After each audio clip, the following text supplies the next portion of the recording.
የሚለውንም አይተናል። እንግዲህ የሮሜ መልእክትም ደግሞ 16 ምዕራፋቶች እንዳሉት ተመልክተናል ማለት ነው። እንግዲህ በዋነኝነት ሁለት ክርስትናን የተቀበሉ ግን ከተለያየ ቦታ የመጡ መሀል የተፈጠረ ትልቅ ችግሮችን ፕሩቭ ለማድረግ ቅዱስ ጳውሎስ የላከው መልእክት ነው። ትምህርታዊ ነው። በዚህን ዘመን ላለን ለእኛም ጭምር የምንማርበት የምንጠቀምበት የመጽሐፍ ቅዱስ ክፍል ኦልሞስት በዚህ ክፍል ላይ እናገኛለን ማለት ነው። በዚህ ክፍል ላይ እናገኛለን። እሺ ይህቺን ነገር እንደዚህ ነገር ላርጋትና ካለዚህ ሪፖርት ያደርጋል። እሺ ይታያችኋላ። ስለዚህ ወደ ትምህርታችን እንግባ። ስክሪኑ ይታያል በደንብ።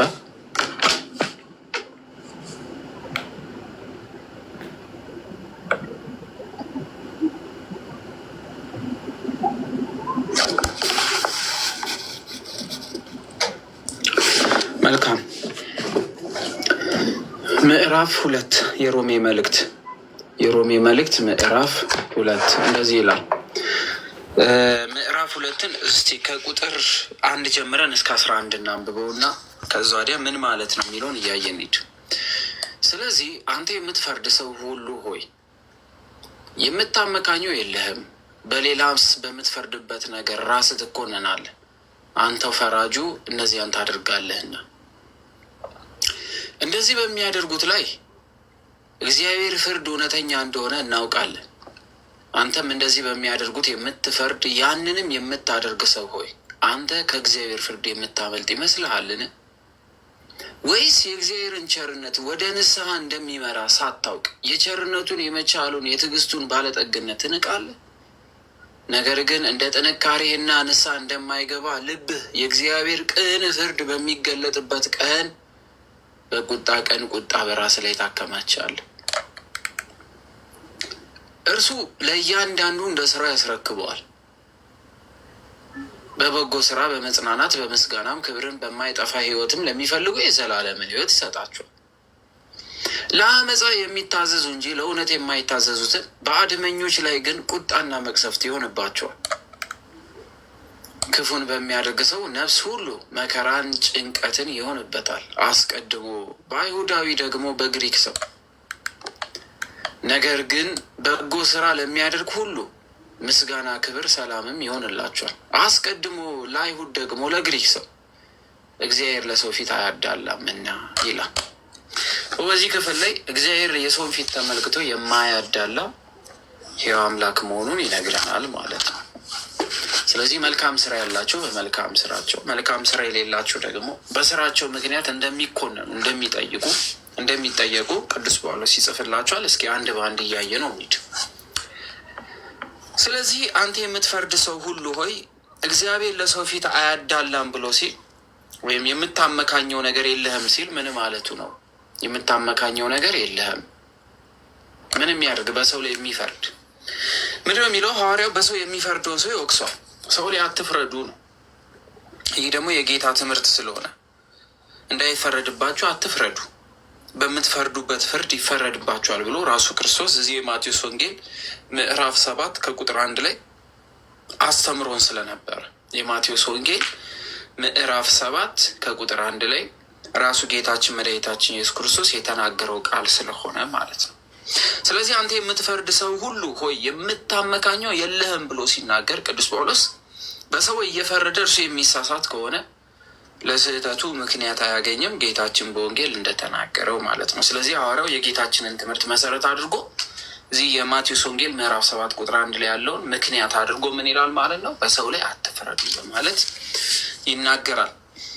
በሌላው በምትፈርድበት ነገር ራስህ ትኮነናለህና እያለ ደግሞ ሲናገር በሌላ በምትፈርደው ነገር ራስህ ትኮነናለህ፣ አንተ ፈራጁ እነዚያን ታደርጋለህ ሲል ሰዎች ራሳቸው የሚሰሩት ኃጢአት ስራ ሌላው ሲሰራ የሚጸየፉ ግን ደግሞ ራሳቸው ሲያደርጉት ግን ኖርማል የሚመስላቸው ሰው ላይ የሰውን ኃጢአት አጉልቶ ለማሳየት የሚጥሩ ነገር ግን ራሳቸው ሲበድሉ ግን ነፃ የሚወጡም ይመስላቸው። ስለዚህ እንደነዚህ አይነት ሰዎች ምን ይላል ጳውሎስ? በሌላው በምትፈርዱበት ነገር ራሳችሁ ምን ትላላችሁ? ትኮነናላችሁ። አንተው ፈራጁ እነዚያን ታደርጋለህና በማለት ሰው ላይ የሚፈርዱ ሰዎች ከዚህ ነገር እስካልተቆጠቡ ድረስ እጥፍ ሆኖ እነሱ እንደሚጠየቁ ይናገራል። ያው ጌታችን የተናገረው እንዳይፈረድባችሁ አትፍረዱ፣ በምትፈርዱበትን ፍርድ ይፈረድባችኋል የሚለው ይሄ በጣም ቀላል ነገር አይደለም። አሁን ያለንበት ሶሻል ሚዲያ ግን በየቀኑ በሰው የሚፈርድ ነው። ስለ ራሱ ሲወራ ንዴቱን መቆጣጠር አይችልም። ቀኑ ሙሉ ግን ስለ ሰው ሲያወሩ ግን ደስተኞች ናቸው። ስለ እነሱ ትንሽዬ ነገር ቢወራ ይበሽቃሉ። ነገር ግን ቀኑን ሙሉ ግን ስለ ሌላ ሰው ግን ማውራት ኖርማል። ስለዚህ ይሄንን ክፍል በደንብ አድርገን እንመለከትበታለን። መፍረድ አስፈላጊ እንዳልሆነ በምንፈርደው ፍርድ ራሳችን ተኮናኝ እንደምንሆን ያስቀምጣል ማለት ነው። በምንፈርደው ፍርድ ሰዎች ላይ በምንሄደው ሂደት ራሳችን በራሳችን ምንላለን ማለት ነው፣ እንጠየቅበታለን። ስለዚህ እንደዚህ አይነት ነገሮችን ምን ማድረግ መቻል አለብን? ራሳችንን መከላከል መቻል አለብን። ከፈራጅነት ነፃ መውጣት፣ ይሄ ፍርድ ከሚሰጥ ማንነት ውስጥ ከደቦ ፍርድ መውጣት መቻል ይኖርብናል። አለበለዚያ ግን ከባድ ስለሚሆን ማለት ነው። ስለዚህ ቅዱስ ጳውሎስ የሚናገረው ራሳቸው ሲያደርጉት ኖርማል ነው፣ ግን ሰውን ሲናገሩ ግን እጅግ አብዝተው የሚወቅሱትን ነው። እንግዲህ እዚህ ክፍል ላይ ቅድም ትናንትና ስንማር ምድር ያለው የሮሜ መልእክት ሁለት ጎራ ያላቸው ሰዎችን ነው የሚናገረው ጳውሎስ። የመጀመሪያዎቹ ከጣዖት አምልኮት የመጡትን ሮማውያኖችን፣ ግማሹ ክፍል ደግሞ ከአብርሃም ዘር ነን የሚሉትን እና እኛ ስርዓት ጠባቂ ነን፣ እኛ ስርዓት የምንጠብቅ ነን፣ ስለዚህ ስርዓት ሁሉ በእኛ መንገድ ያልፋል ያሉትን አይሁዳውያኖችን ወደ ክርስትና የመጡትን ነው የሚወቅሰው። ስለዚህ ስትማሩ ስትረዱት እነዚህን ሁለት ነገር እየከፈላችሁ ስለዚህ ስርዓት አለን ብለው ሰዎች ላይ የሚፈርዱት አይሁዳውያኖችን በዚህ ክፍል ውስጥ ይናገራል። እነሱን ብቻ ሳይሆን እኛን ጭምር ይነግረናል ማለት። ስለዚህ በሌላው በምትፈርደው ነገር ራስህ ምን ትኮነናለህ? እነሱ ሰው ላይ ለመፍረድ ይሮጡ ስለነበረ ጌታችንም ተናግሯቸው ስለነበረ ከእነሱ ትምህርታቸውን እንጂ እነሱን መስማት ትምህርቱን መስማት እንጂ እነሱን እንዳይመስሉ ሐዋርያትን ያስጠነቅቅ ስለነበረ፣ ምክንያቱም በሙሴ ወንበር እነሱ ተቀምጠዋልና እነሱን እንዲያከብሩ ይነግራቸዋል። ግን እነሱን መምሰል ግን እንደሌለባቸው ደግሞ ራሱ ክርስቶስ በዚህ በማቴዎስ ወንጌል ላይ በደንብ አድርጎ አስተምሯል። ባለፈው ተምረነዋል። ስለዚህ ቅዱስ ጳውሎስ ምን ይላቸዋል? ራሳችሁ ትኮነናለ። ራስህ ነው የምትኮንነው። ፈራጅ ከሆንክ በፈረድከው ልክ ትኮነናለህ በማለት ይናገራል ማለት ነው ቅዱስ ጳውሎስ። ሌላው እንደዚህ በሚያደርጉት ላይ የእግዚአብሔር ፍርድ እውነተኛ እንደሆነ እናውቃለን አለ። እግዚአብሔር አምላክ የማይፈርድ ከሆነማ ታዲያ ያ ሁሉ ሰው መፍራቱ እግዚአብሔር አምላክ እውነተኛ ዳኛ ነው ና ማለቱ ለምን ያስፈልጋል?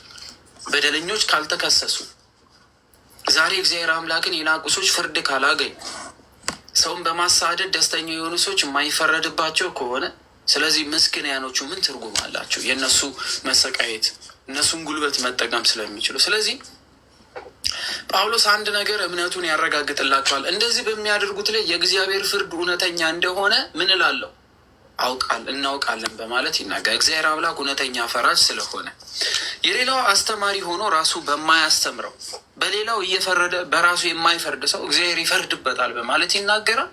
ስለዚህ እግዚአብሔር አምላክ እውነተኛ ፈራጅ ነው። እንደዚህ በሚያደርጉት ላይ እውነት የሆነ ፍርድን እንደሚፈርድ አስረግጦ ቅዱስ ጳውሎስ ይናገራል ማለት ነው።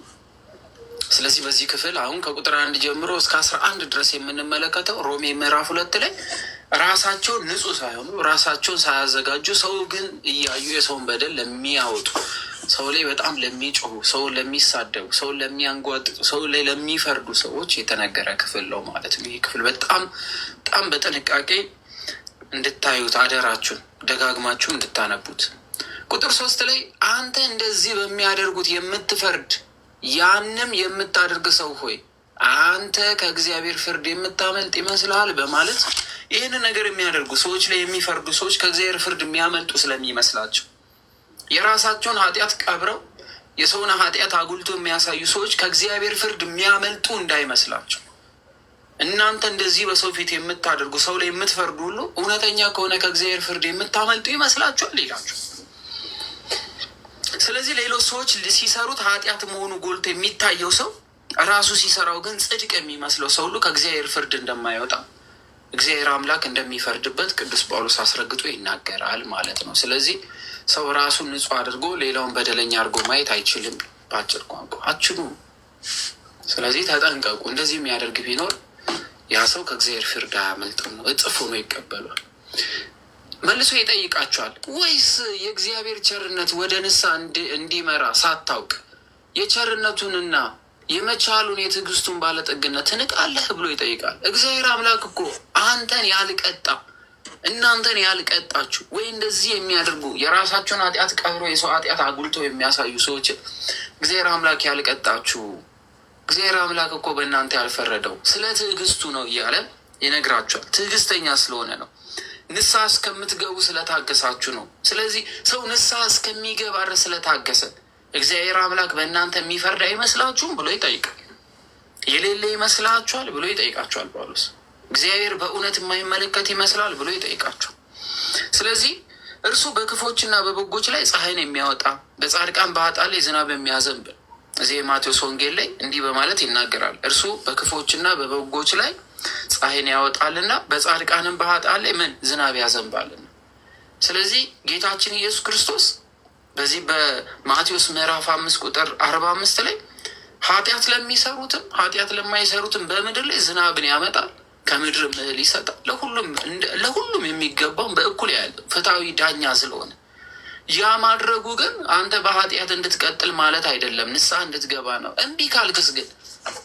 እምቢ ካልክስ የእግዚአብሔር ትዕግስቱ እግዚአብሔርን ከሚፈሩት እኩል ፀሐይን ስላወጣልህ ማታን ስለሰጠህ ከምድር ዘርን ስለበላ እግዚአብሔር የሌለህ የሚመስል ከሆነ ተጠንቀቅ ነው ጳውሎስ እያለ ያለው።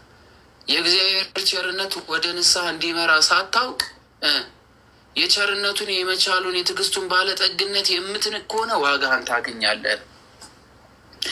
ስለዚህ እግዚአብሔር አታድርጉ ያለውን እያደረግን እኛ ደስተኛ ሆነን በምድር ላይ ስንኖር እግዚአብሔር ስለሌለ የሚመስለው ብዙ ሰው ስላለ ሰው ኃጢአት እየሰራ ሁሉም ሙሉ ሆኖ ለደስ ብሎ ሲኖር እግዚአብሔር የሌለ ትእዛዛቶቹ ውሸት ስለሚመስል፣ ስለዚህ ጳውሎስ ሚና እግዚአብሔር የሌለ እንዳይመስል ለትዕግስት ነው፣ ትዕግስቱ ነው ንስሐ እንድትገባ ነው የታገሰ እንጂ ስለሌለ አይደለም። ምክንያቱስ ፀሐይንና ፀሐይና ጨረቃን ለኃጢአንም ለሌሎችም እኩል የሚያወጣ አምላክ መሆኑን አትርሳ በማለት ጳውሎስ ያስቀምጣል። ነገር ግን ይልና ቁጥር 5 ላይ ነገር ግን እንደ ጥንካሬና ንስሐ እንደማይገባ ልብ የእግዚአብሔር ቅን ፍርድ በሚገለጥበት። የእግዚአብሔር ቅን ፍርድ መቼ ነው የሚገለጠው? የጌታ ቀን ተብላ በምትጠበቀው አይደለ? ልክ እንደ ሌባ በሚመጣባት በዛ ሰዓት የማቴዎስ ወንጌል ምዕራፍ 25 ከቁጥር 31 ጀምሮ ያለው ክፍል እንደምናየው ያኔ የእግዚአብሔር መምጫ የመጣበት ቀን የሚመጣበት ቅን ፍርድ በሚፈርድበት ቀን በአንተ ላይ ምን ይወርዳልና በቁጣ ቀን ይላታል። ይቺ ቀን የቁጣ ቀን ተብላ ትጠራለች። በሌላ አማርኛ የፍርድ ቀን፣ የምጽአት ቀን፣ የቁጣ ቀን፣ የጌታ ቀን፣ እግዚአብሔር የሚገለጥባት ቀን፣ የሰው ልጅ የሚመጣባት ቀን፣ የወንበር ቀን፣ የፍርድ ቀን ተብላ ትጠራለች። ስለዚህ በቁጣ ቀን ቁጣህን በራስ ላይ ታከማቻለህ እግዚአብሔር አምላክ በሚመጣበት ቀን። ስለዚህ ዛሬ እስካልተመለስክ በህይወት እያለ እስካልተመለስክ ድረስ እግዚአብሔር አምላክ በአንተ ላይ ሊፈርድ ይመጣል። ያን ቀን የምትገባበት ቦታ የለም። ዛሬ ያስከማቻት በሰው ላይ የፈረድካት ፍርድ በጠቅላላ ተከማይታ ለራስህ ትሆናለች። ራስህ ትውጣታለህ። ያኔ ምን ውስጥ እንደሚገባ እግዚአብሔር አምላክ ያውቀው። እንደዚህ አይነት ሰው ቁጥር 6 ላይ እርሱ ለእያንዳንዱ እንደ ስራው ያስረክበዋል። እዚህ የዮሐንስ ራእይ ምዕራፍ 22 ከቁጥር 12 ጀምሮ ስናይ ጻድቁ ይጽደቅ፣ ክፉን በክፋቱ ሂድ፣ ለእያንዳንዱ እንደምኑ እንደ ስራው መጠን ዋጋ ከፍል ዘንድ ዋጋው ከኔ ጋር አለ። እግዚአብሔር አምላክን የምናይበት ቀን አለ። እርሱ ለእያንዳንዱ እንደምኑ መጠን እንደ ስራው ያስረክበዋል። ስለዚህ ስራ ያስፈርዳል አያስፈርድም ነው ጥያቄ። የጌታ ቀን ጌታ የተባለባት በቁጣ ቀን በዚች ቀን ላይ ሰው በምን ይዳኛል ሲባል እንደ ስራው መጠን አይፈረድበትም። ይኸው እንደ ስራው ያስረክቧል። ለእያንዳንዱ እንደ ስራው መጠን እሰጠዋለሁ ብሎ የተናገረው ጌታችን ስለሆነ፣ ስለዚህ ጳውሎስ ሰው በእምነት ቢኖር ስራ እንደሚያስፈልገው ያውቃል። አንድ ሰው ክርስቶስን እስከወደደ ድረስ ስራ ምግባር ያስፈልጓል፣ መገለጫ። ይህ ደግሞ ያስፈርድበታል ወይ ደግሞ ሞት ያመጣበታል ወይ ህይወት ይሰጠዋል። ስለዚህ ጳውሎስ እርሱ ለእያንዳንዱ እንደምን መጠን እንደ ስራው ያስረክበዋል። የሚፈርድ ይፈረድበታል፣ የሚምር ይማራል። ይቅር የማይል ይቅር አይባልም፣ ይቅር ያለ ደግሞ ይቅር ይባላል። ያበላ ያጠጣ ለዘላለም ሕይወት ያገኛል፣ ያላበላ ያላጠጣ የከለከለ ሞት ይፈረድበታል። ይህ የክርስቶስ ቃል። በእምነት የጸና በትእዛዙ የተራመደ የዘላለም ሕይወት ያገኛል። ከእምነት የወጣ ስራም የሌለው ግብርም የሌለው ምግባርም የሌለው ሰው ሞት ይፈረድበታል። ስለዚህ ጳውሎስ በዚህ በሮሜ መልእክቱ ምዕራፍ 2 ላይ ለእያንዳንዱ እንደ ስራ ይሰጣል። ስለዚህ አንደኛው ስራ ተብሎ በሰው ላይ መፍረድ አለመፍረድ ነው የመጀመሪያው። ስለዚህ ሰው ላይ የሚፈርድ ሁሉ በራሱ ፍርድ ይፈረድበታል። እግዚአብሔር አምላክ በምድር ላይ ሳለን ስላደረግነው ነገር እያንዳንዱ ምን ስለሚቀጣ ቁጥር 7 ላይ በበጎ ስራ ይላል። በምን በበጎ ስራ ምንድን ናቸው? እስቲ በጎ ስራ የሚባሉት ምንድን ናቸው? የበጎ ስራ የሚባሉት ሰው በበጎ ስራ ሲባል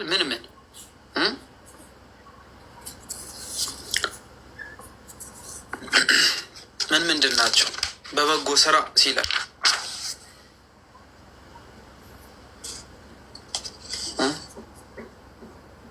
የታመመ መጠየቅ፣ እሺ፣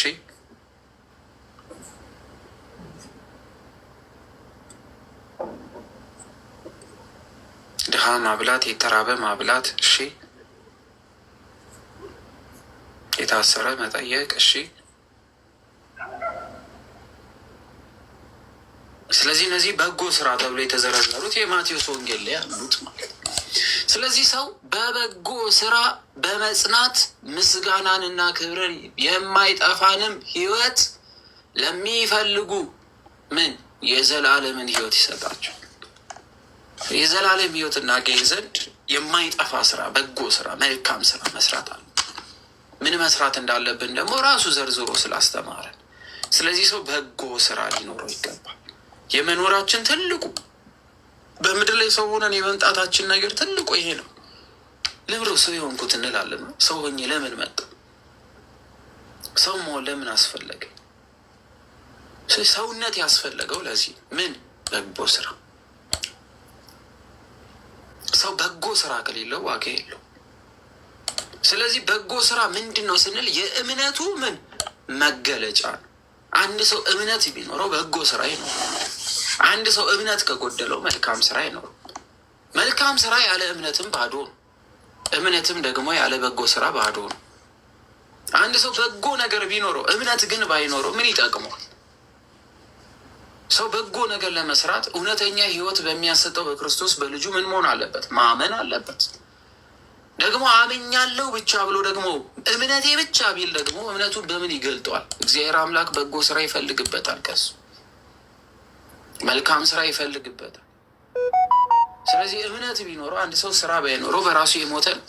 ስራ ቢኖረው እምነት ባይኖረው በራሱም ስራው የሞተ ነው። ምን ይጠቅመዋልና? ስለዚህ በጎ ስራ ያስፈልጋል። ስለዚህ ቅዱስ ጳውሎስ በዚህ በሮሜ ክፍል ላይ ምን እያለን ነው? በሰው ላይ አትፍረዱ፣ ደግሞ ለእያንዳንዱ እንደ ስራው መጠን ሊከፍል በቁጣ ቀን ሲመጣ ከእናንተ ምን ይጠብቃል አለ? በጎ ስራ። ስለዚህ ሰው በህይወቱ ሳለ በጎ ስራ በጽናት ለዛውም ጸንቶ ማለት ነው በምስጋናና ክብር የማይጠፋንም ህይወት ለሚፈልጉ የዘላለምን ህይወት ይሰጣቸዋል።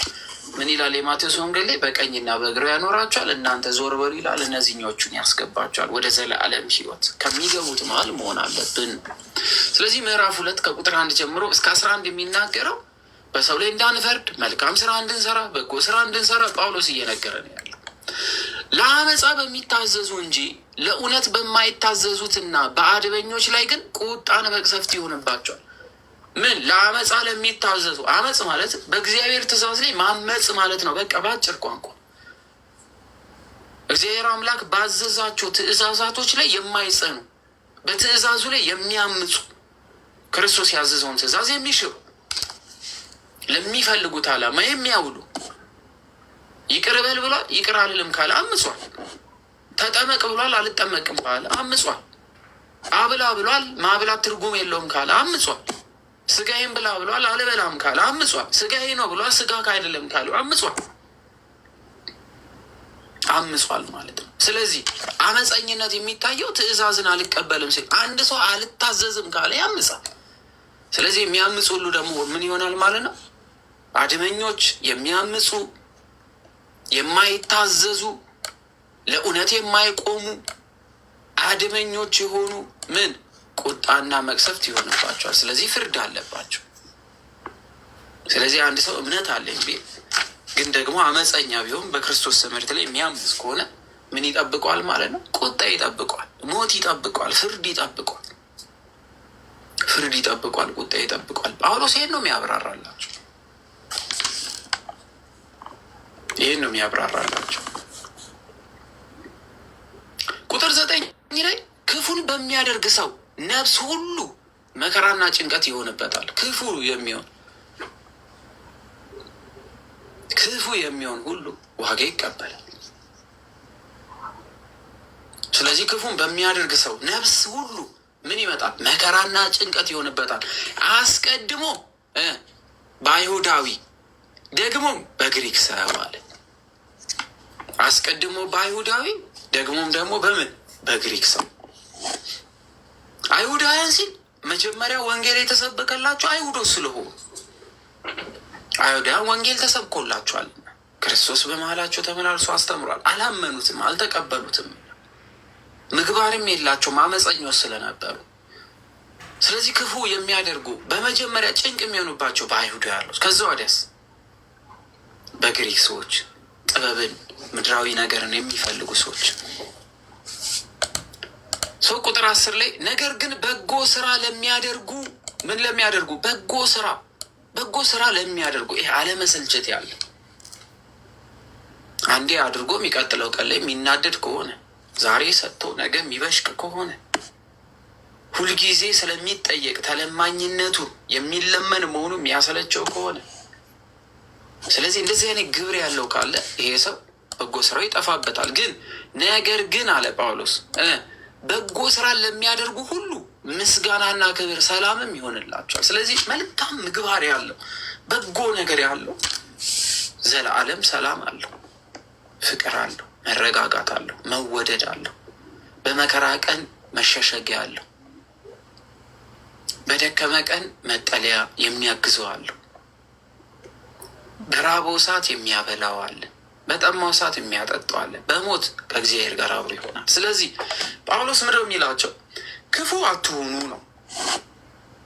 ነገር ግን በጎ ስራ ለሚያደርጉ ሁሉ ምስጋናና ክብር ሰላምም ይሆንላቸዋል። አስቀድሞ ለማን?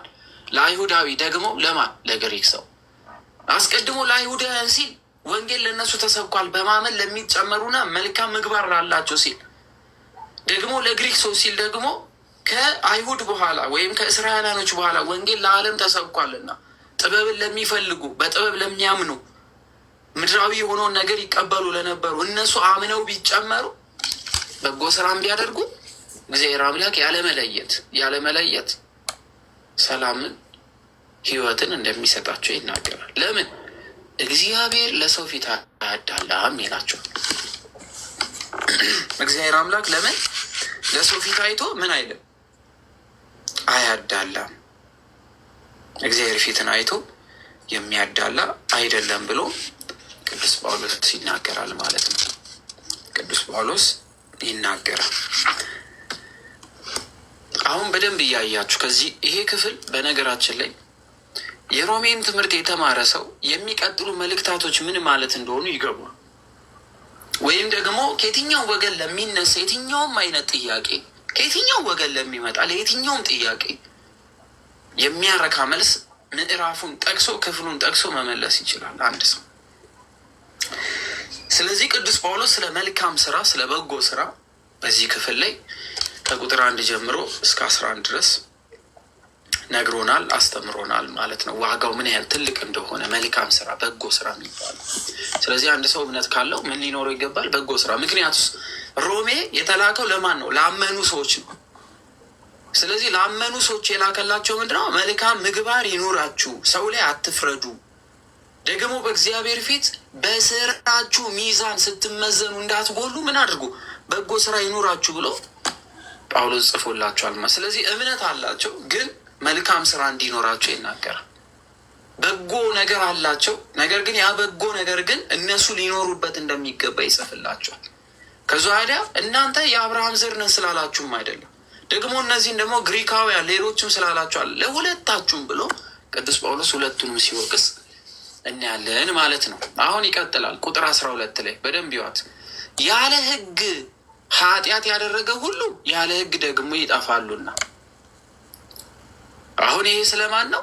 ሕግ ያልነበራቸው የይሁዲ ሕግ ያልነበራቸው ከአብርሃም ጀምሮ ሕግ ሳይሰጣቸው ለመጡት ሲናገር ነው።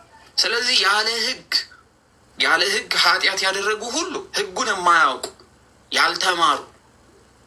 ያልተማሩ ሕጉን የማያውቁ ለእስራኤላኖች የተሰጠውን ሕግ ባለማወቅ ኖረው ነገር ግን ወደ ክርስቶስ ትምህርት የመጡ የተቀላቀሉትን ይወቅሷቸው ስለነበረ እነማን? አይሁዳውያኖቹ ሮም ውስጥ ያሉት። ሕግ ላላቸው ደግሞ ሕግ ሳላቸው ደግሞ ኃጢአት ያደረጉ ሁሉ ደግሞ በምናቸው ይፈረዳል? በሕጋቸው። ስለዚህ ሕግ የሌላቸው በምን ሕግ? በልብ ሕግ ይጠየቃሉ። በልብ ሕግ ይጠየቃሉ። ሕግ ያላቸውስ ደግሞ በሕጋቸው ይጠየቃሉና ምን ይላል እዚህ ክፍል ላይ ምን ይለናል? ያለ ሕግ ኃጢአት ያደረጉ ማለት ሕግ ሳይሰራላቸው ኃጢአት የሚሰሩ ማለት ነው። ሕግን ሳያውቁ ኃጢአት ይሰሩ የነበሩ ማለት ሲሆን ያለ ሕግ ይጠፋሉ ማለት የሚቀጡበት ሕግ ባይኖር እንኳን በሰሩት ኃጢአት ምክንያት ምን ይላሉና ይቀጣሉ። ስለዚህ አሁን ለምሳሌ አትግደል፣ አታመንዝር ምናምን የሚለውን ሕግ ያላወቁ ሰዎች በዓለማችን ላይ ቢኖሩ፣ ወንጌል ያላነበቡ፣ የእግዚአብሔርን ትእዛዛት ያልሰሙ ቢኖሩ እና ድንገት ቢሞቱ በምንድን ነው የሚጠየቁት? ትምህርቱን አልተማሩም። ስለዚህ እንዴት ይጠየቃሉ የሚል ጥያቄ ስለነበር፣ ስለዚህ የልብ ሕግ ስለነበረባቸው በልብ ሕግ ማን ይጠይቃል? አምላክ ይጠይቃል። ለአዳም ምን ስለተሰጠው እስከ ሙሴ ድረስ ሁሉም ይመራ የነበረው በምን ነበረ? በልብ ሕገ ልቦና ተብሎ ስለነበረ። እዚህ መጽሐፈ ሲራክ ላይ ምዕራፍ 1 ላይ ምን ያስቀምጣል መሰላችሁ? በስራው ላይ ሁሉ ጥበብን አኖራት ይላል። በስራው ላይ ሁሉ ምን ጥበብን አኖሯታል። ጥበብ ማለትም 10ቱ ሕግጋት ይላል። 10ቱ ሕግጋት ይልና መጽሐፈ ሲራክ ላይ በደንብ አድርጎ ያብራራል። ሕግም የሚላት ጥበብ የሚላትም 10ቱ ትእዛዛት ናት። 9ኙን ቢጠብቅና አንዱን ቢተው እንኳን ያ ሰው ምን ይላል? ይወድቃል። ምክንያቱ 9ኙን በር ቢቆልፈው እያለ ትርጓሜ ላይ ያስቀምጣል። አንዱ በር ክፍት ቢሆን ሌባ በዛ በር ገብቶ ያለውን ነገር ሁሉ ይወስዳልና ስለዚህ ሰው መጽናት አለበት እያለ መጽሐፈ ሲራክ ትርጓሜው በደንብ አድርጎ ይሄ የጥበብ መጽሐፍት ያብራሯል። ስለዚህ ያለ ሕግ ኃጢአት ያደረጉ ሲል ሕግ ባይኖራቸው እንኳን በልብ ሕግ በሰሩት ኃጢአት ምን ይላል? ይጠየቃሉ። ሕግ ያላቸውስ ግን በተጻፈ ሕግ ይጠየቃሉ። ስለዚህ አሁን ኢትዮጵያውያኖች የተጻፈ ሕግ ነው ወይንስ ሕገ ልቦና ነው ያለን? ከሙሴ ጀምሮ እንመራበት የነበረው ምን አለን? ሕግ አለን። ምን? የተጻፈ ሕግ። ስለዚህ ሕግ ካላቸው እንጂ ሕግ ከሌላቸው የምንመድብ አይደለንም እኛ። ስለዚህ ሕግ አለን ምን ያለ የተጻፈ። ለምን ሲባል ኦሪትንም አዲስ ኪዳንንም የተቀበልን ስለሆነ። ስለዚህ በኦሪት ያለች ሕግ ሁሉ ማንን ትመለከታለች? እኛን ትመለከታለች። ማንን? ኢትዮጵያኖች። እኛ እንጠየቅበታለን ማለት ነው። ስለዚህ የኦሪቷን ተቀብለናል፣ በአዲስ ኪዳንም እየኖርን ስለነበረ። ስለዚህ ሲያብራራው በኖህ ዘመን ሕግ ባይጻፍም ክፉ ስራ ይሰሩ የነበሩ ሰዎች ሁሉ በኖህ ዘመን ሕግ አልነበረም፣ የተጻፈ ሕግ አልነበረም። ግን እግዚአብሔር የሰው ክፋት በምድር ላይ እንደበዛ የልቡ ሀሳብን ክፉ እንደሆነ አየ በማለት ዘፍጥረት 6 ላይ ያስቀምጣል። ምዕራፍ 6 ቁጥር 5 ላይ የቅጣት ሕግም ሳይጻፍ ኃጢአተኞች ይህን ያደረገ ይህን ይቀጣል ብሎ ባይጽፍላቸው ግን ከኃጢአታቸው የተነሳ ተቀጥተዋል። ሌሎችም ደግሞ ሰዶም እና ጎሞራ ማየት እንችላለን። ሰዶም እና ጎሞራ የተጻፈ ሕግ የላቸው፣ ነገር ግን የተጻፈ ሕግ እንኳን ባይኖራቸው ግን በምን ተቀጥተዋል ማለት ነው? በሕገ ልቦና ተቀጥተዋል። ምክንያቱስ የልብ ሕግ ለሰው ልጆች ሁሉ እግዚአብሔር አምላክ ስለሰጠ። ስለዚህ የትኛውም አካል በልቡ ሕግን ጽፏል። እነዚህ 10ቱ ሕግጋት የሚባሉት ሰው ሲያጠፋው ወዲያው ይገባዋል፣ ውስጡ ይነግረዋል። ስለዚህ ለዛ መጸጸት ማልቀስ ይኖርበታል። ካልሆነ ግን በሰራው ኃጢአት ራሱ ይጠየቃል ሲል ቅዱስ ጳውሎስ ያለ ሕግ ኃጢአት ያደረጉ ሁሉ ያለ ሕግ ይጠፋሉ፣ ሕግም ሳላቸው ኃጢአት ያደረጉ ሁሉ ደግሞ በሕግ መሰረት ይፈረድባቸዋል በማለት ቅዱስ ጳውሎስ ተናግሯል ማለት። ስለዚህ ምን ያስፈልጋለሁ? ህግ አለ ማለት ነው። ሰው የሚቀጣበት ህግ እያለው ማለት ያመነ ነው አይደለ? ህግ ያለው ያመኑ ናቸው። ስለዚህ ያመኑ ሰዎች እምነት ቢኖራቸው ግን ህግ ቢጥሱ ግን ምን አለባቸው? ሞት አለባቸው እያለ ነው። ህግ የሌላቸው ደግሞ ህግ ባይኖራቸው እንኳን የልብ ህግ አለና በልብ ህግ ይጠየቃሉ በማለት ቅዱስ ጳውሎስ ያስቀምጣል ማለት ነው። ሌላው በእግዚአብሔር ፊት ህግን የሚያደርጉት ምን ይላሉ? ይጸድቃሉ። ክርስቶስን ማመን እንጂ ህግ ማድረግ አይገባም የሚሉ ሰዎች ለጳውሎስ ምን ብለው ይመልሱለታለሽ? እዚህ ጋር እርሱም በማመን እንጂ ህግ በመጠበቅ ስራ በመጠበቅ ስርዓትን በመጠበቅ አይደለም የሚጸደቀው የሚሉን ሰዎች በእግዚአብሔር ፊት ህግን የሚያደርጉት ምን ይላሉ? ይጸድቃሉ እንጂ ህግን የሚሰሙ ጻድቃን አይደሉም። ይሄ ለአይሁዳያኖች የተጻፈ ነው። ህግ ነበራቸውና ህግን ይሰማሉ እንጂ ህግን ስለማይተገብሩ ስለማያደርጉ የተጻፉን ህግ ይህ እኮ በአዲስ ኪዳን አንዴ እየተነገረ ያለ። ስለዚህ ለህጉ የማትገዙ ከሆነ ይፈረድባቸዋል። የምትገዙ ከሆነስ ግን በእግዚአብሔር ፊት ምን ይሆናል? ጽድቅ ሆኖ ይቆጠርላቸዋል። ስለዚህ ህግ መጠበቅ አለብን። ስለዚህ ጳውሎስ ህግ እየሻረ ነው። እዚህ ክፍል ምን ያደርግላቸዋል? ክርስቶስን አምናቸዋል። ክርስቶስን በማመን የዘላለም ነው ስላገኛችሁ ህግ ምናምን ነገር አይጠቅማችሁ ተዉት እያለ ነው ያለው ማለት ነው። ህግን አለመጠበቅ አያስፈርድም? ይኸው ራሱ ጳውሎስ እየተናገረ ያለው። ስለዚህ አንድ ሰው ህግ ካለው ህጉን የመጠበቅ ግዴታ አለበት። አይመለከተኝ ምናምን የሚባል ታሪክ አይሰራም፣ ይጠየቅበታል። ስለዚህ ምንም ብትሰራ፣ ሰውን ብትገድል፣ ሴትን ብትደፍር፣ ምንም ብታደርግ በክርስቶስ ካመንክ ምንም ነገር አትሆን የሚሉ ሰዎች ቆም ብለው ራሳቸውን መመዘን አለባቸው። ቁጥር 14 ላይ ህግ የሌላቸው አህዛብ ይላል። ከተለያየ ቦታ የሚመጡ ከእስራኤል ወገን ያልነበሩ የተጻፈ ህግ ያልነበራቸው በህግ የማይመሩ የነበሩ ከባህሪያቸው የህግን ትእዛዝ ሲያደርጉ እነዚያ ህግ ባይኖራቸው እንኳን ለራሳቸው ህግ ናቸው። ባህሪ የሚለው እግዚአብሔር አምላክ ምን አድርጎናል? ፍጹማን አድርጎ የፈጠረ ንጹህ አድርጎ የባህሪ ንጽህና ሰጥቶን የፈጠረ።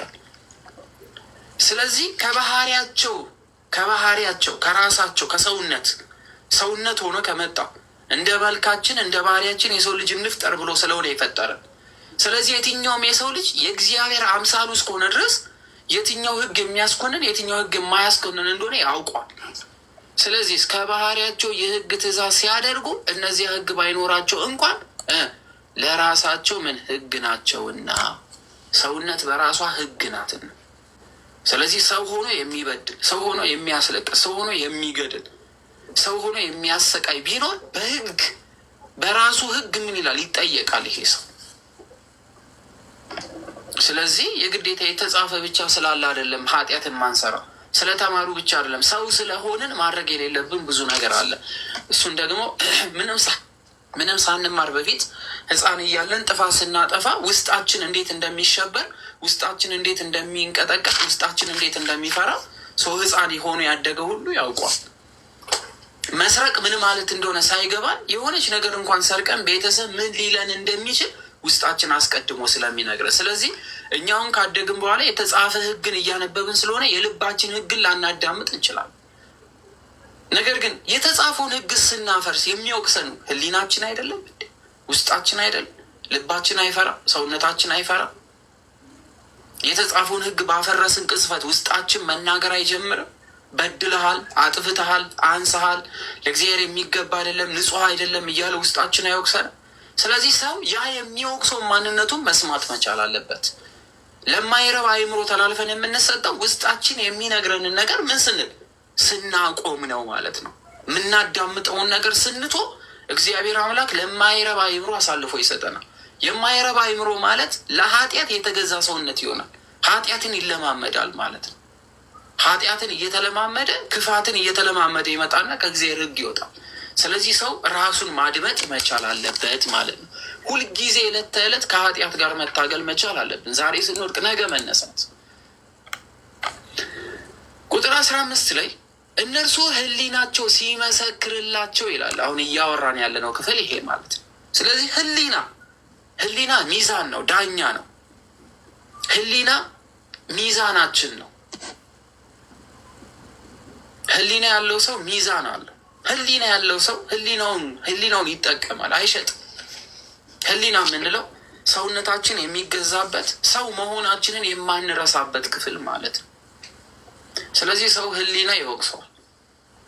አሁን የምንመለከተው ህሊናችንን እንድንሸጥ የሚያበረታቱ ነገሮች ናቸው ምድር ላይ የሞሉት። ምክንያቱም ህሊና ሰውነትን ስለሚገዛ ህሊና ያለው ሰው በምድር ላይ አይሳካለትም። ይህንን ወቁ። ማስረገጥ የምፈልገው ነገር ህሊና የሞላው ሰው ምድራዊ ህይወቱ ስኬታማ አይደለም። ህሊና ያላቸው ሰዎች በምድር ላይ ሙሉ አይደሉም። ህሊና ያላቸው ሰዎች ምድራዊ ህይወታቸው ላይ ልክ ሌሎች እንደሚሳካላቸው ደስተኛ ሆኖ አይቀጥም። ለዚህ ነው ብዙ ሰው ህሊናውን እየሸጠ ያለው። ህሊና መሸጥን ከምን ታያላችሁ መሰላችሁ? ልባችሁ ከአፋችሁ የሚወጣውን ቃል እየተጸየፈ የልባችሁን ጩኸት አቁሞ በአንደበታችሁ መናገር ማለት ነው የመጀመሪያው። አንድ ሰውነታችሁ ሰው መግደል እየተጸየፈ ነገር ግን የሰውነታችሁን ጩኸት አጥፍታችሁ ሰው በመግደል የምትደሰቱ ከሆነ ይህ ኃጢአት ይሆናል። ሰው በራሱ እንዲሆን የማይፈልገውን ነገር በሰው እያደረገ መጣ ማለት ህሊናውን አሳልፎ ለማይረባ ነገር ሰጥቷል ማለት ነው። ከአፋችሁ የሚወጣው ስድብ በራሳችሁ ጆሮ የሚያንቃጭል የሚያስጠላ ድምፅ እየነገራችሁ እናንተ ግን መልሳችሁ ያንኑ ጩኸት የምትጮት ያንኑ ስድብ የምትሳደቡ ከሆነ ህሊናችንን ሸጠናል ማለት ነው። ስለዚህ ሰው አብዛኛው በሚባል ደረጃ ህሊና ይሸጣል። ለዚህ ነው ሰግጠክ የፈለግከውን ነገር ስትሰግጥ ይሳካላል፣ ሰው ስትሆን አይሳካል የሚሉ ድምፆች የምትሰሙት ለዚህ እጅግ በጣም በሚያሳዝን ሁኔታ የኢትዮጵያ ህዝብ አብዛኛው በሚባል ድረስ ሰግጧል።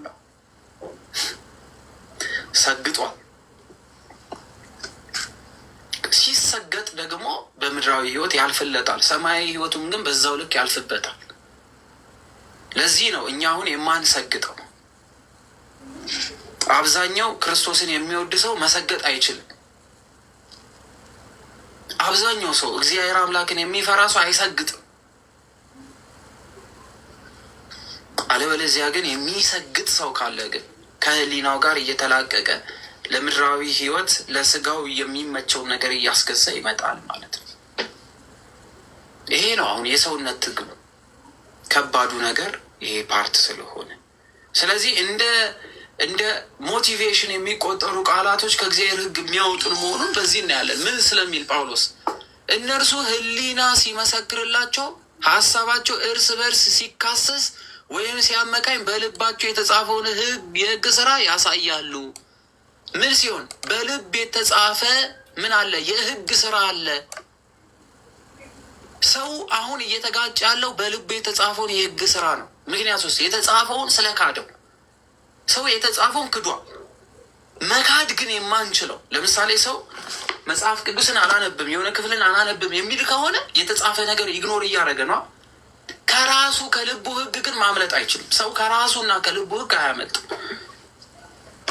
ሺህ ጊዜ ለተመልካች ደስተኛ የሆነ ሊያሳይ ሊመስል ይችል ይሆናል።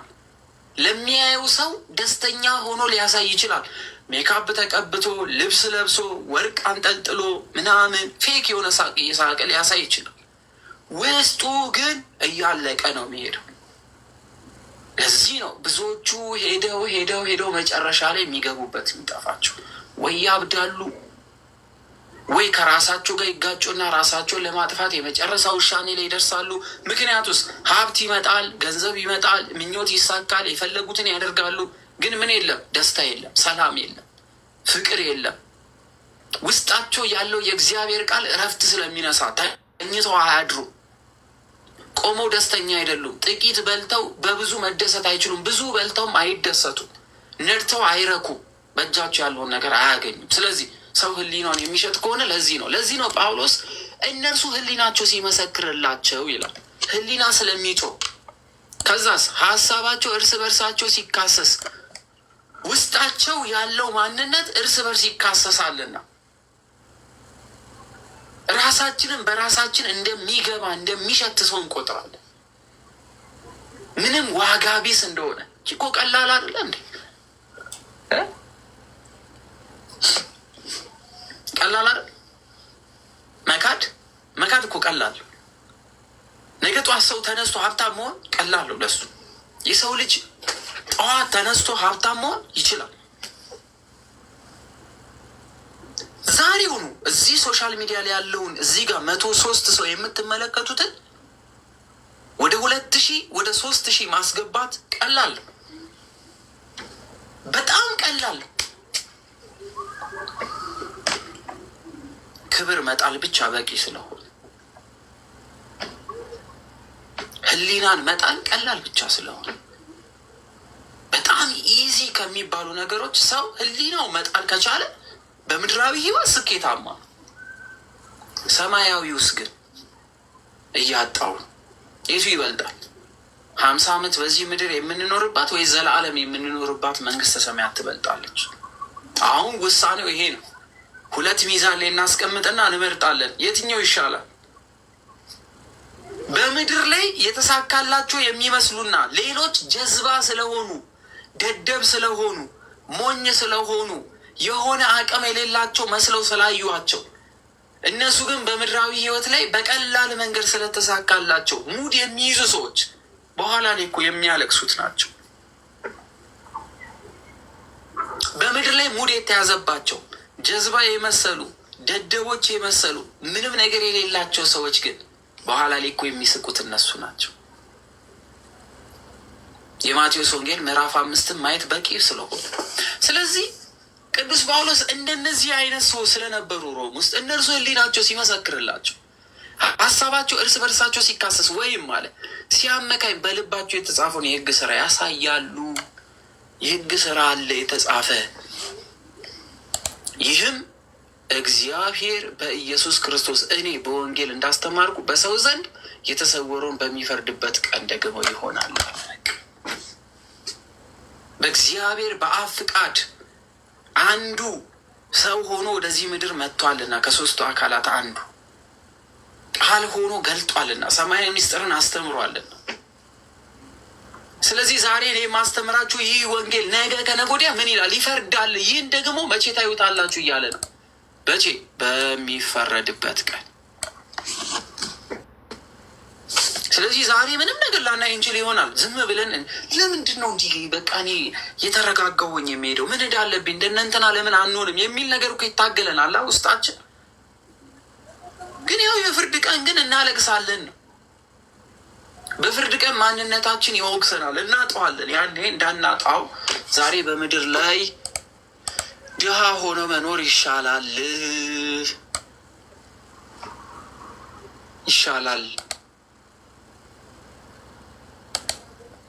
ዛሬ በምድር ላይ ጀዝባ ተብለን ብንኖር ይሻላል። ከሞት በኋላ ህይወትን ተስፋ የሚያደርግ ሰው እችን ቀን ይፈራታል። ከሞት በኋላ ህይወት አለ ካልን እችን ቀን መፍራት አለብን። ምክንያቱም እቺ ቀን ለመጨረሻ ጊዜ ከኃጢአትም ከስቃይም ከመከራም ከስደትም ከለቅሶም ከሁሉ ነገር የምንገላገልበት ወይ ፍጹም ወይ ደግሞ ፍጹም ከእግዚአብሔር አካልነት የምንለይባት ቀን ስለሆነች እችን ቀን እንፈራለን ስባሎ። ስለዚህ ነው በፍርድ ቀን ይላል። የፍርድ ቀን አለ፣ አስቡት። ቁጥር 17 ላይ አንተ ግን አይሁዳዊ ብትባል በህግም ብትደገፍ በእግዚአብሔር ብትመካ ፍቃዱንም ብታውቅ ከህግም ተምረ የሚሻለውን ፈትነ ብትወድ። ስለዚህ አይሁዳኖች ምን ስለነበረ? ህግ። የአብርሃም ልጆች በጠቅላላ ምን ስለነበረባቸው? ህግ ስለነበረ። ህግ ስለነበረ ምንድነው ቅዱስ ጳውሎስ እያለ ያለው? ከዚህ ክፍል ውስጥ አይሁዶችን ነው የሚወቅሰው። ሮም ውስጥ ያሉ ሮማውያን ሆነው ህግ የነበራቸው ህግ የሌላቸውን እየወቀሱ ስለነበረ፣ ከዚህ በኋላ የምንመለከተው ክርስቶስን በማመን የተጨመሩ ግን ደግሞ ከጣዖት አምልኮት የመጡትን ሰዎች ሜጃ መቀመጫ ያሳጡትን ነው የሚወቅሳቸው። ከዚህ በኋላ አምነዋል ክርስቶስን፣ ግን ስላልተገረዛችሁ ይሄን ስለምትበሉ ከእኛ ጋር መቆም የለባችሁም፣ አንድ ላይ በተቀደሰችዋ መቅደስ አትገቡ፣ ክርስቶስን 1000 ጊዜ ብታምኑ አልተገረዛችሁም፣ ህግ ስለሌላችሁ እናንተ አልዳናችሁ ምናምን እያሉ የነበሩትን አይሁዳያኖችን ነው ከዚህ በኋላ የሚያወቅሰው ጳውሎስ። ከቁጥር 17 ጀምሮ እንመልከት። አይሁዳዊ ብትባል ታማኝ በሚል ስም ብትጠራ ማለት ነው። አይሁዳዊ ማለት ታማኝ ማለት ነው። የታመነ ታማኝ ማለት ነው። አይሁዳዊ ማለት ታማኝ ማለት ስለሆነ ማለት ነው። በህግ ብትደገፍ ማለት ህግ ቢሰራልህ ወይም ህግ ቢኖርህ፣ ምክንያቱም በህግ ምክንያት ስለሆነ እነዛን እየወቀሱ ያሉት እኛ ህግ አለን፣ ህግ የተሰጠነን። ስለዚህ እኛንን እንጂ ሄዳነው እናንተ አይደላችሁ። የህግ ስራ የሚሏት ደግሞ ምንድናት?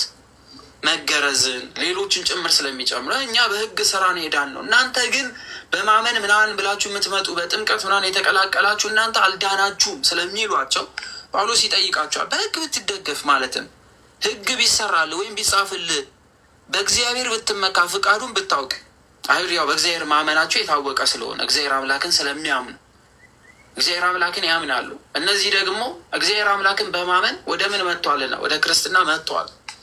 ስለዚህ ሁሉን ነገር ቢሟላል፣ ሁሉ ነገር ቢኖር፣ በእግዚአብሔርም ብትመካ ፍቃዱንም ብታውቅ ብትታዘዝ፣ ከህግም ተምረ የሚሻለውን ፈትነ ብትወድ፣ ሁሉንም ነገር ብትጠብቅ፣ አይሁዶችን ማለት ነው።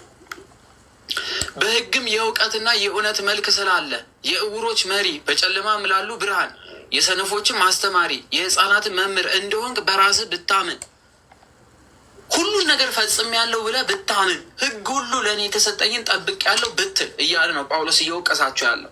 ምክንያቱም እኛ ብቁ ነን እናንተ ግን የበቃችሁ አይደለም እያሉ ስለነበር፣ እኛ የተመረጥነን እናንተ ያልተመረጣችሁ ናችሁ ስለሚሏቸው፣ ይህን እንግዲህ አንተ ሌላውን የምታስተምር ራስህን አታስተምርምን?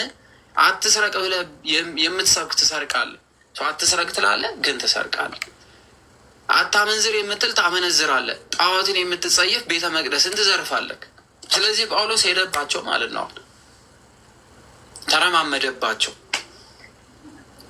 እናንተ ጣዖት አምላኪ ትላላችሁ፣ ራሳችሁ ግን የእግዚአብሔርን መቅደስ ትዘርፋላችሁ። ዝሙተኛ ትላላችሁ፣ ራሳችሁ ትዘሙታላችሁ። ሰረቃችሁ፣ ሌቦች ትላላችሁ፣ ራሳችሁ ትሰርቃላችሁ።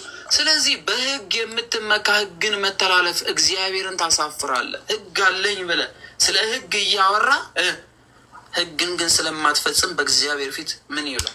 ታሳፍራለህ። ያፈርክነ በእግዚአብሔር ፊት የምትታፈርነ። ስለዚህ በእናንተ ሰበብ የእግዚአብሔር ስም በአሕዛብ መካከል ይሰደባል ተብሎ እንደተጻፈ። ምክንያቱስ ስለ ህግ ያወራሉ፣ እነሱ ግን ስለማይፈጽሙት። እኛንም ጭምር የሚመለከት ጉዳይ ነው ይሄ። ስለ ህግ እናወራለን፣ እኛ ግን ባዶ ነን። ሰውን እንወቅሳለን፣ እኛ ግን እዛው ነው። ስለዚህ ህግን ብታደርግ መገረዝስ ይጠቅማል። ህግን ተላላፊ ብትሆን ግን መገረዝ አለ፣ መገረዝ ሆኗል። ምን ማለት ነው? ምን ማለት ነው? ህግስ ብታደርግ መገረዝ ይጠቅማል ሲል ግዝረት እግዚአብሔር ከአብርሃም ጋር ቃል ኪዳን ያደረገበት እዚህ ዘፍጥረት ምዕራፍ 17 ላይ ስላለ በደንብ እያያችሁ አይሁድ የአብርሃም ልጆች መሆናቸውን ግዙራን መሆናቸው ይታወቃል። እና ሐዋርያው መገረዝ የሚጠቅመው ህግ እግዚአብሔር መጠበቅ ነው በማለት ይናገራል። ስለተገረዛችሁ ብቻ ሳይሆን በመገረዝ ውስጥ ህግ መጠበቅ አለባችሁ። የአብርሃም ቤተሰብ ነኝ ማለት አሁን መስቀል አድርገን ግን ለመስቀሉ የማይገባ ነገር ስንሰራ እንደምንወቀሰው ማለት ነው። የክርስቶስ አካል ነን ብለን ከክርስቶስ ጋር ግን ማች የማያደርግ ምግባር ሲኖረን ማለት ነው። ስለዚህ መገረዝ የሚጠቅመው ምን ሲሆን ነው? ህግ ለሚጠብቁ ነው። ህግን ተላላፊ ብትሆን ግን መገረዝ አለመገረዝ ይሆንብሃል። ህግን ከጣሰ ከእግዚአብሔር ዘንድ የተሰጠ ህግን የሚጥሰው ስለተገረዘ ብቻ አይተርፍም። መገረዝክ ባዶ ነው፣ ትርጉም አልባ ነው እያለ ጳውሎስ ይወቅሳቸው። ምክንያቱም አይሁዳውያን ምንም ቢገረዙ ህገ ኦሪትን ካልጠበቁ መገረዛቸው እንዳለ መገረዝ ሆኖ ስለሚቆጠር ማለት ነው። ያልተገረዘ ሰው የህግ ስርዓት ቢጠብቅ አለመገረዙ እንደ መገረዝ ሆኖ አይቆጠርለትም ብለው ደግሞ ይናገራል። እንግዲህ ያልተገረዘ ሰው የህግ ስርዓት ቢጠብቅ አለመገረዙ እንደ መገረዝ ሆኖ አይቆጠርለትም ምን ብሎ ይጠይቃቸዋል። ጥያቄ ነው የሚጠይቃቸው። አይቆጠርለትም ብሎ ይጠይቃቸዋል። ህግ እግዚአብሔር የሚጠብቅ ሰው ባይገረዝም እንደተገረዘ ስለሚቆጠርለት። የአንድምታው ትርጓሜ ያልተገረዘ አካል ተቆርጦ ይወድቃል ማለት ሳይሆን እስከ ግዙራን ወይም ደግሞ የግዙራንን ዋጋ ያገኛል ማለት እንደሆነ ይገልጣል። ይህም በቆርኔሌዎስ መረዳት ይቻላልና ቆርኔሌዎስ እዚህ የሐዋርያት ሥራ ምዕራፍ 10 ላይ ስንመለከት ያልተገረዘ ነበረ፣ ግን ደግሞ እግዚአብሔር አምላክን የሚፈራና ህግን ሁሉ የጠበቀ ነው ብሎ ግን እዛ ላይ ያስቀምጠዋል አይደለም። ስለዚህ ምንም ያህል ባይገረዝ እንኳን ልክ እንደተገረዙት ምንም ህግን ይጠብቅ ስለነበረ እግዚአብሔር አምላክ ወደደው። መልአኩን ልኮ ጴጥሮስን አስጠርቶ እንዲጠመቅና አካል እንዲሆን ነገር። ስለዚህ አለመገረዝ የሚከለክለው ነገር አልነበረም። ህግ ናት፣ ትእዛዝ ናት። በአብርሃምና በእግዚአብሔር መሀል የነበረች ቃል ኪዳን ናት። ነገር ግን ደግሞ እግዚአብሔርን ይፈሩ የነበሩ ሳይገረዙ የሚጠብቁ ስለነበረ በልብ ህግ ይጠየቁ እንደነበረ የሚያስቀምጥበት ነው። ስለዚህ ሕገ እግዚአብሔር የሚጠብቅ ሰው ባይገረዝ እንደተገረዘ ይቆጠርለት ስለነበረ በወቅቱ ሕገ እግዚአብሔርን ይጠብቁ ለነበሩ ምሳሌ ቆርኔሌዎስን እናያለን። ከፍጥረቱ ያልተገረዘ ከፍጥረቱ ምን ያልተገረዘ ሕግን የሚፈጽም ሰው የሕግ መጽሐፍ መገረዝ ሳለ ሕግን በምትተላለፍ በአንተ ግን ይፈረድብሃል በማለት ይናገራል። ምን ማለት ነው? ከፍጥረቱ ያልተገረዘ ማለት ሕገ ግዝረትን ያልተሰጠው የአሕዛብ ወገን የሆነ ማለት ነው። ግዝረት ለአብርሃም ልጆች አይደለ? ግን ከአብርሃም ልጆች ውጭ የሆኑት ግን አሕዛብ ተብሎ ይጠራሉ። ያልተገረዘ ሰው ወይም ሕገ ግዝረት ያልተሰጠው አረማዊ ጉዙር ሆኖ ሕግን የማይጠብቅ አይሁዳዊ ይፈረድብሃል በማለት ይናገራል። ካልተገረዘው ይልቅ ተገርዞ ሕግ የሚያፈርሰው ሰው ይጠየቃል እያለ ሲያስቀምጥ ነው ጳውሎስ። ሕግ ቢኖርም ሕግን አልጠበቀም ብሎ ሊወቅሰው ይችላልና ሊወቅሰው ስለሚችል፣ ስለዚህ በግልጥ አይሁዳዊ የሆነ አይሁዳዊ አይደለምና በግልጥ በስጋ የሚደረግ መገረዝም መገረዝ አይደለምና። ስለዚህ አንድ ሰው ተገርዞ ግን ሕግ ካልጠበቀ መገረዙ ዋጋ ስለሌለው ኃጢአተኝነቱን ስለማይቀንስበት አይሁዳዊ መሆኑ የሚመካ ቢኖር እኔ አይሁዳዊ ነኝ፣ እኔ ከአብርሃም ወገን ነኝ፣ እኔ አብርሃም ልጅ ነኝ፣ እኔ የእስራኤል ወገን ነኝ ቢል ነገር ግን ደግሞ ለእስራኤል ሕዝብ የተሰጠውን ሕግ ባይጠብቅ ግን አይሁዳዊ መሆኑ የአብርሃም ወገን መሆኑ ዋጋ ስለሌለው፣ ልክ እኛ አሁን እኔ ኦርቶዶክስ ነኝ፣ እኔ ኦርቶዶክስ ልጅ ነኝ ብለን ነገር ግን ደግሞ ኦርቶዶክስነት የሚገባውን አገልግሎት ኦርቶዶክስ ሆኖ ሊጠብቅ የሚገባውን ስርዓት እስካላሟላ ኦርቶዶክስነቱ እንደማያስመልጠው ማለት ነው። ስለዚህ እነዚህ ምን ይላሉ? እኛ የተገረዝነን ብለው ስለሚሉና ሌሎቹን እያስጨነቁ ስለነበረ ጳውሎስ ምን ይላቸዋል?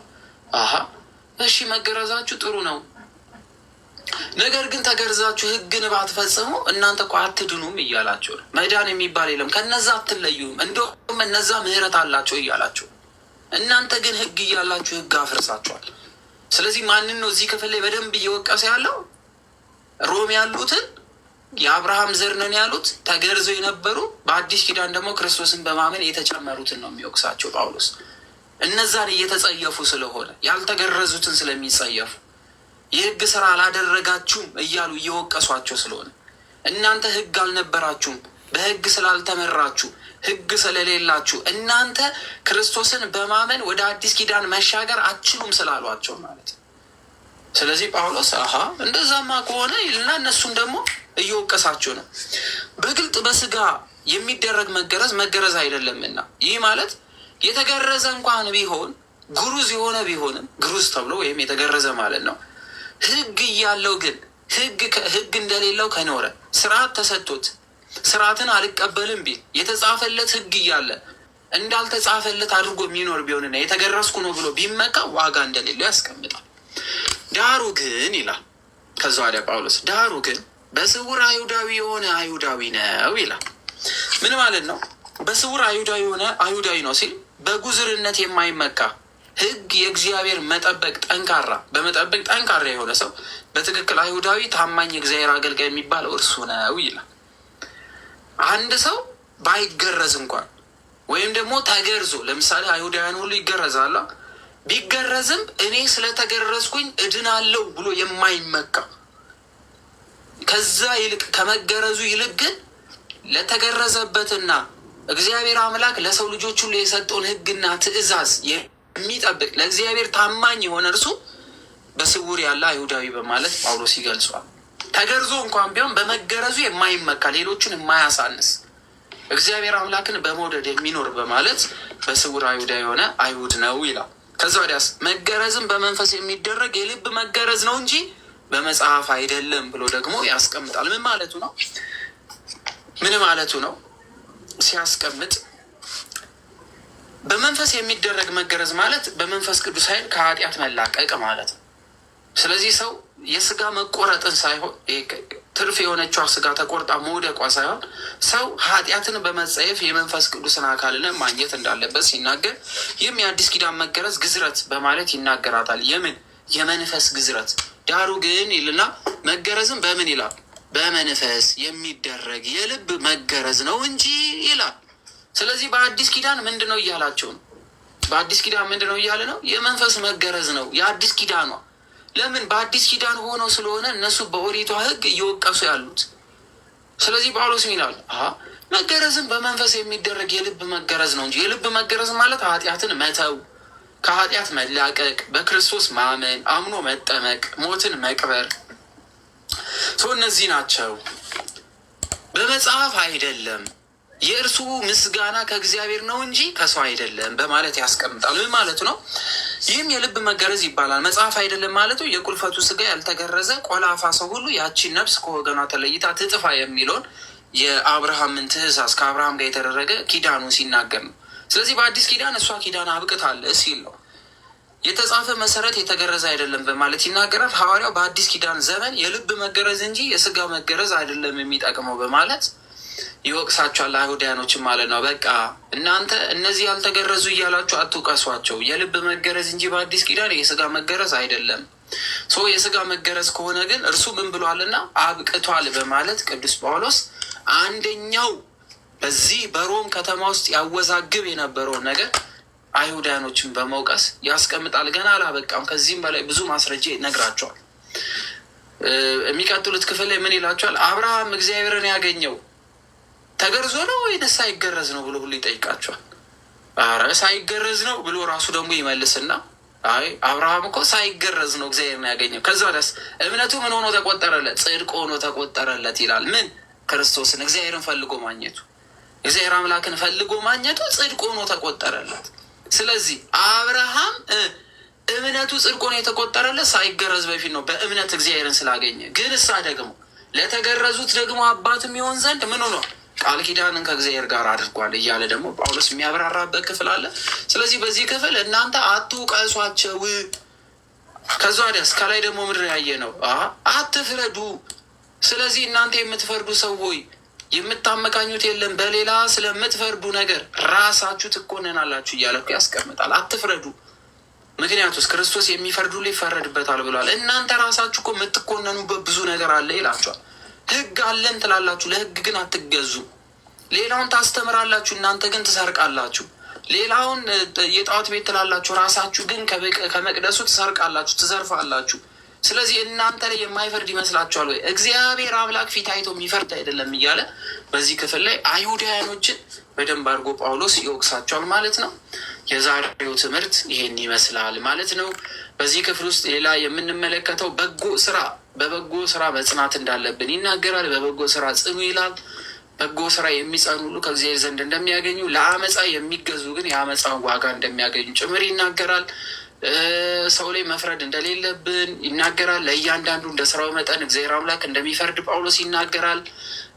ሌላው ህግ የሌላቸው አሕዛብ ከባህሪያቸው ህግ ትእዛዝ እንደሚፈረድ ያው የልብ ህግ እንዳለባቸው ህግ ያላቸው ደግሞ ህግን እንዲጠብቁ ይናገራል ማለት ነው። ስለዚህ ኢትዮጵያኖች ህግ ያለንን ከኦሪት ጀምሮ ህግ የነበረን ስለሆነ ህግ እንጠብቃለን። ስለዚህ ለምንድነው ሌላ ቦታ የለም እኮ እኛ ጋር ምናምን የሚባለው? እኛ መጀመሪያውኑም በህግ የነበረንን በአዲስ ኪዳን አምነን ተጨምረናል። እነዛኞቹስ ህግ የላቸውም። ስለዚህ አዲስ ኪዳን ልጆች ናቸው።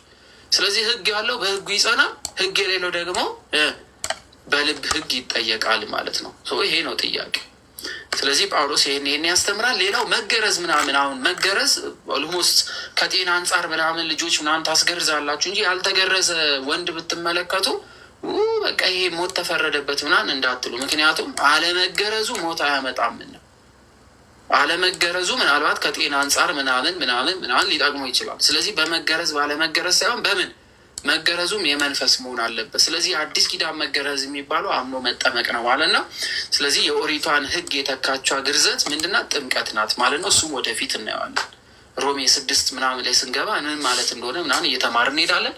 ስለዚህ የዛሬው ትምህርት ይሄን ይመስላል ማለት ነው። ይቆየን። ወስብሐት ለእግዚአብሔር ወለወላዲቱ ድንግል ወለመስቀሉ ክብር። እግዚአብሔር አምላክ ለዚህ ሰዓት